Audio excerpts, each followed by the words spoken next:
يا اخي لعيبه ومدرب ما يدوكش ايحاء باي حاجه. الدوري الكره في ملعبك، سواء انت او الزمالك.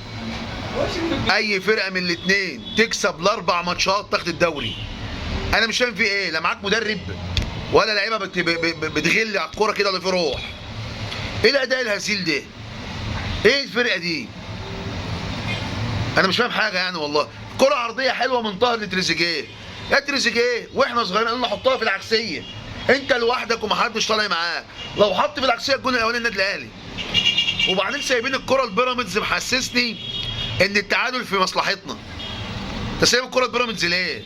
ده فرقه ملط، فرقه ملط ما بتضغطش ليه؟ ديانج يخرج بسم الله الرحمن الرحيم، اول تغيير خرج ديانج وينزل امام عاشور ويخرج ديانج، امام عاشور يلعب جنب زيزو وجهه نظري، ويخرج طاهر وينزل بن رمضان، ويجي زيزو جناح يمين ويلعب امام وبن رمضان تحتهم مروان. بس شريف بقى الله اعلم اعمل معاه ايه، اسيبه وننزل مين بداله مش عارف. انا وجهه نظري اشرف بن شرقي، بس انا بين الشوطين لازم اعمل تغييرين، اخرج ديانج واخرج طاهر وينزل امام وبن رمضان ويروح زيزو جناح يمين ويلعب مروان هو اللي ثابت تحت امام وبن رمضان. لو ما عملتش كده بين الشوطين يبقى انا بضيع وقت. ايه التهريج ده؟ دوري عمال يجي لك وانت تضيع، يجي لك وانت تضيع، تكسب 4 ماتشات تاخد الدوري.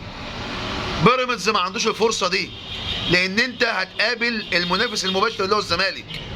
يعني لو كسبت الماتش ده وماتش الزمالك والماتشين الباقيين خدت الدوري. انا عندي وجهه نظري وبقول ان الزمالك هياخد الدوري، ان اللعيبه بتلعب من غير روح ومدرب ابيض ملط ملط، مدرب ملط.